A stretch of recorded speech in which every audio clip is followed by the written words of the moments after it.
looking to throw it, and he's got the touchdown! Here's Brady's pass. It's Gronkowski! Oh, Max strips it! He is unbelievable! Welcome to the Tabor Gridiron podcast. I'm Steven here with Isaac once again. Week 15, it's in the books. Pretty much. It was a weird week.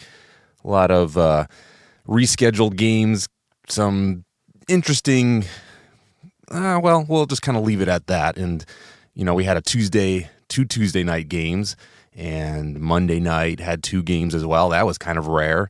And Saturday games, it was just a lot of games of football, Thursday, Saturday, Sunday, Monday, Tuesday. I'm loving it, right, Isaac? I mean, this is great. Yeah, it is pretty good. Little interesting week, but it's still a lot of fun to have football. And coming up, Christmas, we got games on Christmas Day, games on Sunday, games Monday. It's going to be a whole lot of fun. And especially these weeks, we talked last week, Isaac, as the teams are pushing for those playoff spots. These are fun weeks of football, especially when there's so many teams. The playoff picture is a little different. You got that extra wild card spot now, so it's just all these teams kind of battling out. Monday night, prime time once again, the Bears.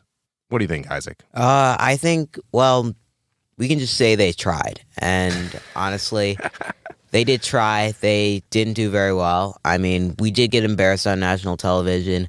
And again. The worst part is, here's the thing. Again, but the thing is, the worst part is, in the past when we've gotten obliterated by actually good teams like the Cardinals and like the Buccaneers, and we've Vikings are pretty good. They right? are pretty good, but I mean, no one thinks the Vikings are gonna make the playoffs. They're insane and whatnot, and we just got embarrassed on national television by this average team. I mean, they're not average, but in people's eyes, they're average, and they're not a standout, really good, insane team. So we keep going on national television, and yeah, we do kind of keep getting our butts kicked, which is somewhat embarrassing, but It's fun. I love when we have those primetime games because you're Monday night's the Bears, Sunday night it's the Bears.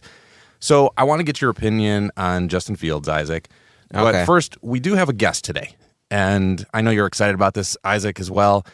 And we live here in Chicago. Yeah, we're Bears fans, Isaac, but we love talking about football. And I want to bring in my brother, your Uncle Brian, and I want to get his opinion on Justin Fields and what he thinks is Justin Fields going to be the Bears quarterback. So I want to get that, and then I also want to know just his opinion overall of the Bears. So, hey, Brian, are you there? Hey, what's going on, guys? Good to have you. Yeah, thanks for having me, guys. It's awesome to be here. All right, Justin Fields. There's some controversy, with him. I have some opinions, and I'll share those. But is Justin Fields the guy? I want to believe he's the guy, and I think starting this season, we all, are fed up with the constant quarterback issue. So we look at this talented kid out of college, and we automatically jumped on him that he's the guy. And I don't know. After watching him week after week, I think he has some talents in college, but I think he's really having a hard time here in the actual NFL. I mean, could he throw a ball? Yeah, he could throw a real good ball. But can he read a defense? And that's what I'm struggling with watching him week after week. And yesterday, I mean, he scrambles way too much. And yeah, we want a quarterback that moves on his feet. But if you watch every play, I mean, he's either scrambling or just making bad calls. Yeah, and I can see that. Now, do you think... Okay, so I like the kid. I think he has a lot of potential. I think watching him week in and week out, there are those glimpses of he has skill. He has the ability to get better. He is still a rookie. Isaac and I keep week in, week out throwing it on the coaching. I mean, he has to have skill, absolutely. And I think that he's going to keep progressing. He has these glimpses where you're like, wow, this is really good. And then I do agree. There's these rookie mistakes. Can you even call some of them rookie mistakes? I feel like 2 things. 1, I think the coaching, which we'll get there. And then 2, I think because the team in general is struggling. You're constantly getting hit as the quarterback. You're constantly under pressure. And I'm kind of seeing similar stuff to whether it's Jay Cutler, whether it's Trubisky, is the quarterback then feels like he has to do more. And then especially with Fields, being a rookie, he doesn't have those skills to be able to read the defense or to make those last-minute calls because he doesn't have that experience. I feel like he's trying to do too much because he feels like too much is on his shoulders because the team is too bad. Yes? No? No, I do agree with you on that. I mean, it is a trickle-down effect. Nobody is really stepping up. All the players that supposedly step up are out. I mean, we were short, 14 players yesterday's game. So, yeah, he is put in a position where he has to take on a leadership role. But when I stand back and look at this, I mean, you see this with a lot of teams. These rookie quarterbacks, these rookie players step up and they dominate and they lead. I think he is. He's stepping back. He's trying to lead, but he's just failing at it. So I don't know if maybe he just doesn't have that in him to be the ultimate leader.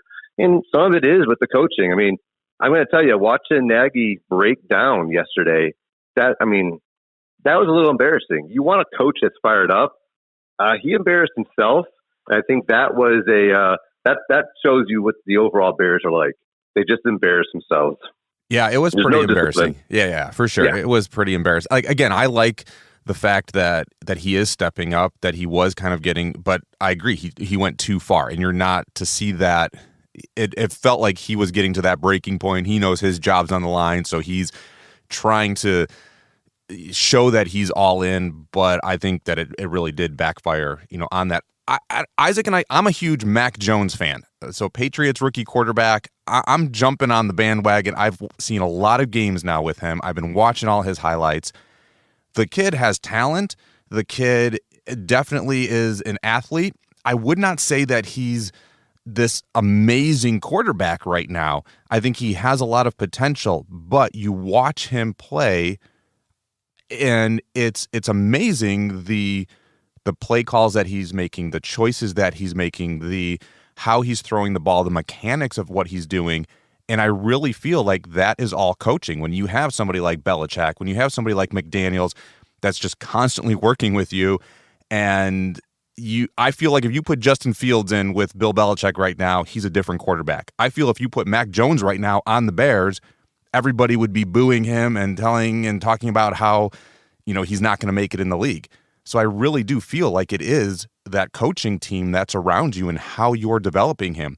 For Belichick to have Brady for so long and to know everything about that quarterback position, the good, the bad, what works, what doesn't work, and he's taking that knowledge and then he's taking just his expertise as a coach and developing a new quarterback.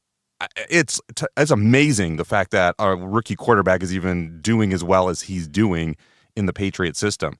So I feel like it really is the Bears organization, because how many quarterbacks have we had where it's the same exact thing and outcome? And honestly, I think with that, you were saying Justin Fields doesn't have it to be a leader, and I think the thing that's holding him back is he's not being presented as a leader, and it's all the the pros who are supposed to mentor him. And honestly, I know that they have mentored him, but he really needs to be in a situation where people can accept correction and where he feels comfortable to dish it out, and he's able to really embrace the leader effect. Because honestly, as a quarterback, you have to be a leader and you have to be able to show the rest of the team what to do. And honestly, I feel that in this situation with the coaching and the whole environment of the Bears, he's not able to do that. And I think it's having weapons too. We have nobody for him to throw the ball to. Right, Brian? I mean, at this point, who do we have? Oh, yeah, at this point, I mean, yeah, he does have nobody, but he needs to connect with who he does have. I mean, Bird and Mooney, they're rising stars, and they got a lot of work on their own, but utilize those two guys. And if you watched yesterday, especially the second half when he really stepped into his throwing game, he was connecting with those guys. But look at his overall mechanics of throwing. Every other time he throws the ball, it doesn't matter if you have a Robinson out there or if you have a great legendary receiver. He's either overthrowing them or throwing behind them, like every other throw. So those are things. It doesn't matter what kind of weapons you have. if you can't accurately throw the ball to them or to anybody, you're never going to win a game. Yeah, for sure. But again, I feel like it comes down back to coaching, because I was listening to Drew when they were on Sunday night a couple weeks ago. Drew Brees was talking about him, and then they were showing the mechanics of his throwing. And Drew was talking about the way that he kind of turned his arm a little bit. He had his elbow in a little bit, and that it affects the accuracy.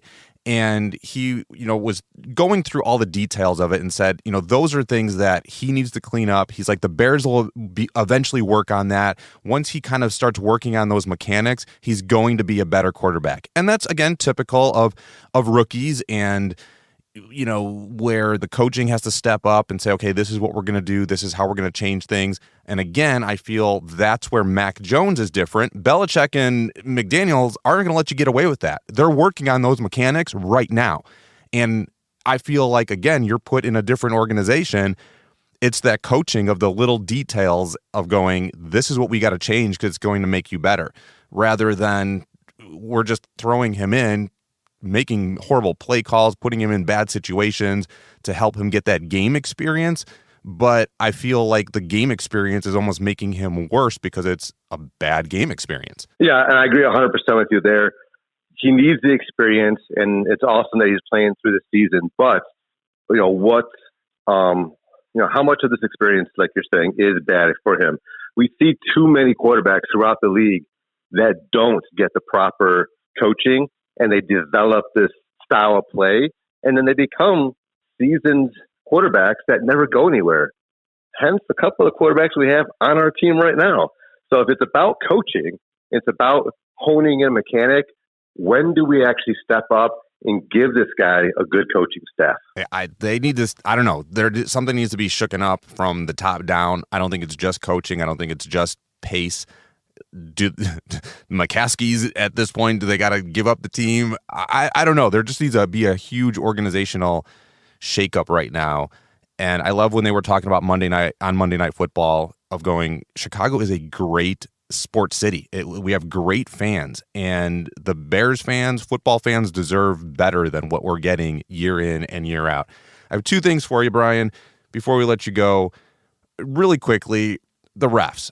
Now, you can look at Monday night's game, sure, but just around the league, game after game that we watch, I feel like the refs have too much control of football games, too much control of the outcomes of games, and that we're nitpicking too much, and it sways games in ways that it has not in the past. Your thoughts on that? I agree with that 100%. We don't want to sit here and always just point out the refs, mistakes. We got to take responsibility, or the players got to take responsibility for the game they play. But we've been seeing it in the past few years, but more so this year. The refs do have too much of a hold on the game. Where you look at the calls from last night alone, there were a couple, personal fouls that you're like, was it really? Did he really clip that guy in the knees? No, but the refs don't care. And you kind of wonder, you don't want to throw accusations out there, but you kind of wonder, like, what's going on with these guys? Why are games being decided by a call or two, that either goes against us or goes for us? Yeah, no, for sure. And I think that I know the league's looking at that more and more. We're trying to get New York involved more and more with replays and whatnot. So I don't want to make the game longer. I don't want to drag things out, but I would like to say or see then a ref makes a call and says, this is what we're doing, and New York can be stepping in real time and be like, hey, we saw it this way. That's not the call. And refs need to be able to humble themselves and say, hey, we picked up a flag. There is no foul. Hey, we thought this, if you really want to nitpick the game, then make it better, not make it worse. Before we let you go, who do you think is going to be in the Super Bowl right now? Okay, we're going into week 16, a couple games left in the season, going to be making those playoff runs. Who do you think, or who do you like? What are your hopes for Super Bowl? Oh, I really would like to see Tampa Bay and New England face off in Super Bowl. That would be interesting. That'd be awesome. It'd be money making. It'd be historical.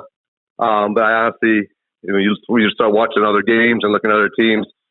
I hate to say this, being a Chicago guy, I think Green Bay's got a great chance though to make a run for the NFC. I think we will see Green Bay in the championship game for sure. Sadly, I hope they don't make it to the Super Bowl. But New England and Tampa Bay, that would be interesting to see, going Tom Brady versus Belichick. Kind of, it would be your ultimate test of, was it all Tom Brady or was it all Belichick? The fact that both of them are going to be going into the playoffs without each other, it just, again, talks about the greatness of both of them. I think Brady is an amazing, top of his game, elite quarterback, and I think Belichick is second to none as far as a coach. Yeah, people may not like his style or his personality. He knows what he's doing. We'll see. It'll be a lot of fun. It will be. And I just want to say thank you so much, Uncle Brian, for coming in, doing some analysis with us. This was great. This was fun. It was a great time to talk to you guys. Yeah, thank you. All right, see ya. It's great to get a little bit of different perspective, different people's thoughts here on the podcast, Isaac. We're hoping to do more of that. And before we really go anywhere else, let's get a little bit of scores here around the league. What's the score? Nothing. What's the score? What's the score? What's the score, Luke? What's the score? Time of north in 60. Yeah, so first off, we got the Saints and the Buccaneers. The Saints beat the Buccaneers in a low-scoring game, 9-0. And as a matter of fact, this was the first time that Brady was shut out since 2006, and that is a crazy feat. And then we have the Chiefs and the Chargers in a high-scoring game, 34-28. The Colts somehow came on top of the Patriots, 27-17. The Cowboys in a big upset against the Giants, 21-6. The Texans beat the Jaguars, 30-16. The Steelers somehow came on top of the Titans, 19-13. The Dolphins beat the Jets 31-24.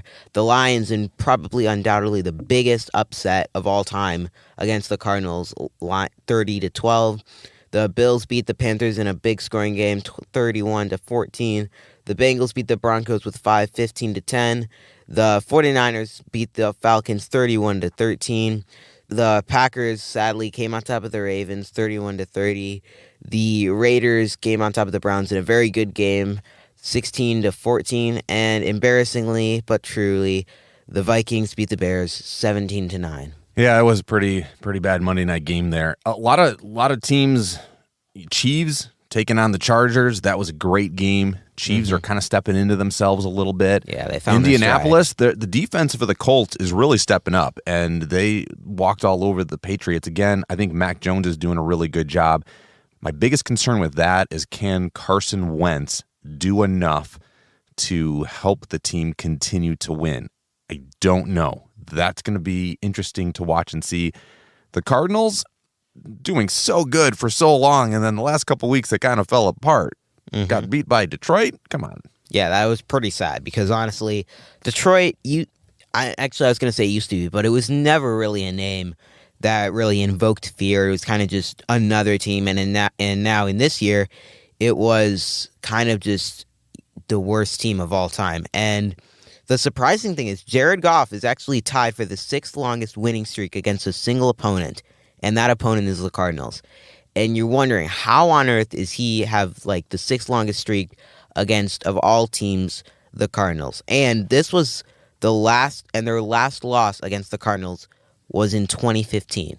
And it's just crazy. Cardinals got to step up. That's for sure. That's for sure. If they got beat by the Lions, the Saints against the Bucs, 9-0. I mean, here, look at Tom Brady. How good of a quarterback he is, but he struggled because his weapons were out. All his top receivers were injured. The defense of the Saints was putting pressure on him, and he didn't play that well. So again, you take somebody like Justin Fields or Mac Jones and all these rookies, and you put them in bad situations, they're not really going to play good football. Exactly. And it's just always what's cool to see in football because you never know what's going to happen. We'll see you next time. It's the Tabor Gridiron podcast. Make sure to listen next week.